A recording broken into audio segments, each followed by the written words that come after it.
Just want to shoot a little video about some issues that I have with training, physical training within the military. Some positives I have, so that I think that are great. Some negatives and some areas for improvement that I think are pretty easily done and pretty easily followed. So guys can do this stuff on their own. Guys or women can do this stuff on their own, and that it'll just make them better at their jobs. So positives. First let me outline what I consider the classic military training outline. Lots of long distance running, lots of push-ups, lots of sit-ups, lots of pull-ups, obstacle course training, and just general challenge training. And I find that there's benefits to that stuff, but I find there's improvements, like I said. That there's some negatives. So positives definitely trains the mental toughness. I mean, the reason people go to basic training and all that stuff, boot camp, whatever it is, whatever it's called, is to weed out the mentally weak, weed out the people that don't really want to be there, get them out of there, and the people that really want to be there, they're going to stay. That's kind of the point of it all, and that's the purpose of it getting harder and harder as you go higher and higher into more and more elite areas of the military. Is to just weed people out. You want to find the elite, the most mentally tough SOBs out there. And another big good thing it does is I find, because it is so mentally tough and it's such a strain, is it creates a ton of camaraderie. It does. I mean, it's a close-knit community. I think everybody would agree with me on that. Guys are close, women are close. They hang out together outside. Their families hang out together. I find that that's obviously a huge thing. You want to trust the person that you're going into battle with. You really do. And another good thing is with all the running, high rep push-ups, high rep sit-ups, high reps pull-ups, whatever, all this stuff, it does have a good endurance training effect. Do I think that's the be-all end-all? No.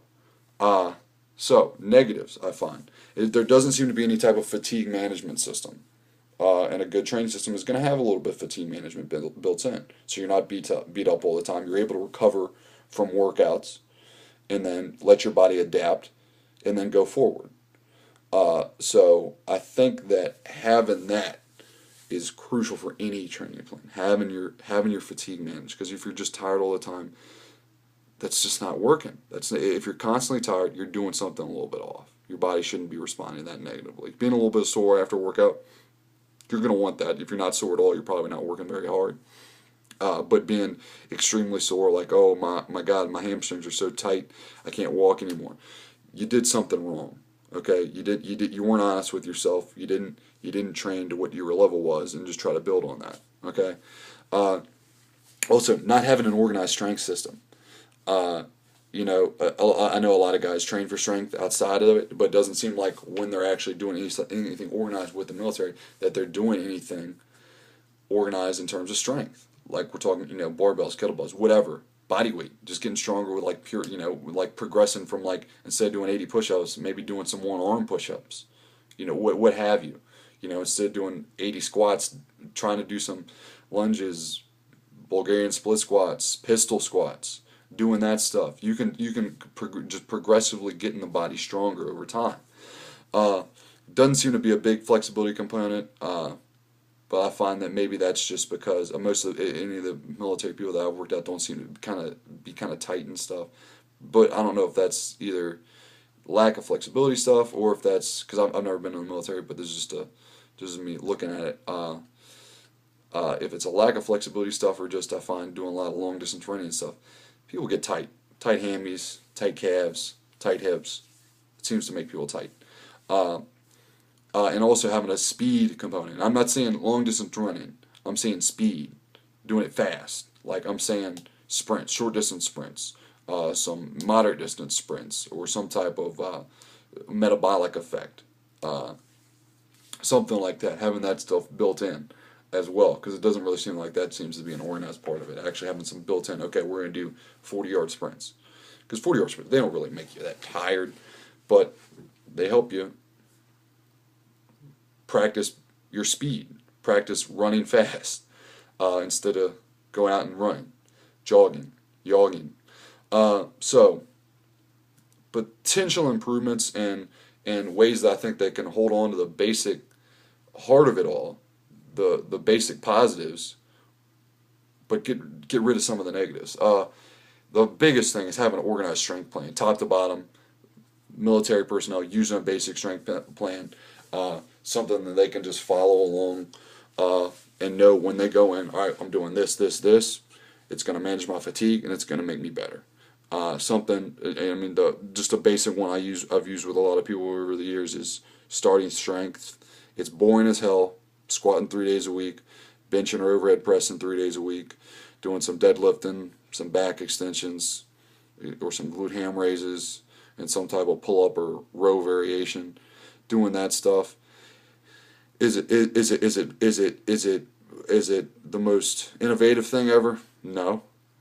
Can it get boring as hell? Sometimes. But does it make you better? Yeah. So do you want to be entertained or do you want to get better? It's something you just have to look at. So, something like a starting strength template, or I don't know what it's actually called, but Pavel's template.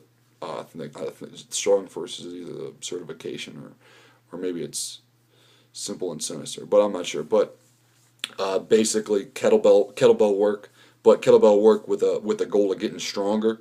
Heavy kettlebell swings, heavy Turkish get-ups, heavy overhead presses with a kettlebell, push-ups, some I think some pistol squat variations and things like that. Getting stronger with that stuff. Actually, with a goal of, okay, I did this last time, I'm going to try to add a rep, or I'm going to try to add some weight here. Having that organized.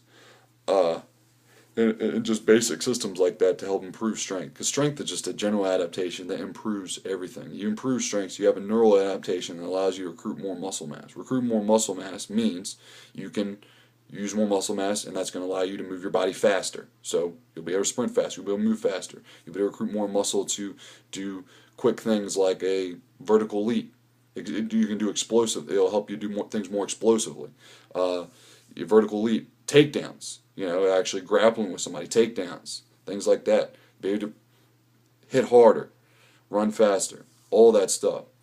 Harden your body, just generally harden your body. So, and maybe a flexibility component, something easy though, because I don't think that you'll be able to get a basic flexibility component if going through basic human movements with a full range of motion, be it deadlifting a hip hinge variations, squatting variations, pressing variations, being bench pressing, horizontal push-ups, horizontal pressing, vertical pulls, horizontal pulls.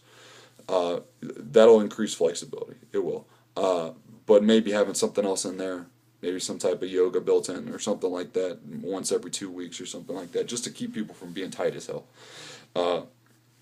Just to make them a little more flexible, because that's a component to being a good general athlete. You can't be tight as hell. You need to be somewhat mobile. You need to be strong. You need to be mobile. You need to be fast, and you need to be able to have a little bit of muscle mass too. And then actually having some organized speed training set in there. Some short distance sprints, being able to perform like an athlete, be able to do that stuff. Because if you don't practice that stuff, you lose it to a little bit, a small degree. You'll be able to get it back pretty quick, but just actually exhibiting athletic qualities, basically doing some short distance sprints, doing some moderate distance sprints, maybe some 100-yard sprints, 300 yards shuttles, 400-meter sprints, something like that. 20 rep squats, that's tough. Some kettlebell swing circuit, something like that. And then still having like an endurance day built into the week. So a long run. Having that built in, be it their physical test, physical training test, or a PT test, or just having a longer run built in. Because you still want to train that, obviously. I don't think it should be completely overlooked, but that's not something that you just lose that easily. Endurance training, it comes pretty quick, but it goes pretty quick too. So you can get it back pretty quick if you stop running for a little bit. You'll be able to find that. Strength training though, uh, strength throughout the body, that comes kind of slow. Maybe a 1 rep each workout. That's it. Or maybe like 5 pounds you add on to the bar or kettlebell, whatever you're doing, or maybe 1 rep if you're just doing push-ups or what have you. But that it comes real slow. Strength training comes real slow, but it goes real slow. That's the benefit. That's the upside. And also having some type of challenge thing still built in, because I think holding on to that camaraderie is an important thing. You know that you know that the that camaraderie, that sense of togetherness, that's built in the hottest fires, and still need to be able to train like that, but have it organized in a system where, okay, we've done this, now we got to give ourselves time to recover, because that was a real bitch. That was tough. So you got to give your body time to recover from that. So maybe having, I think that, I don't know how this works really, but, say you have a drill, your drill once a month or whatever it is. I don't know if it's different for active duty versus non-active duty or whatever. But having a hard challenge workout there. So one, you show up out of shape to that, it's gonna suck. It's not gonna be easy. Having a good challenge workout set in there. And also, like I say, it'll build camaraderie, and it'll build competitiveness. And I find competitiveness is key. People want to compete.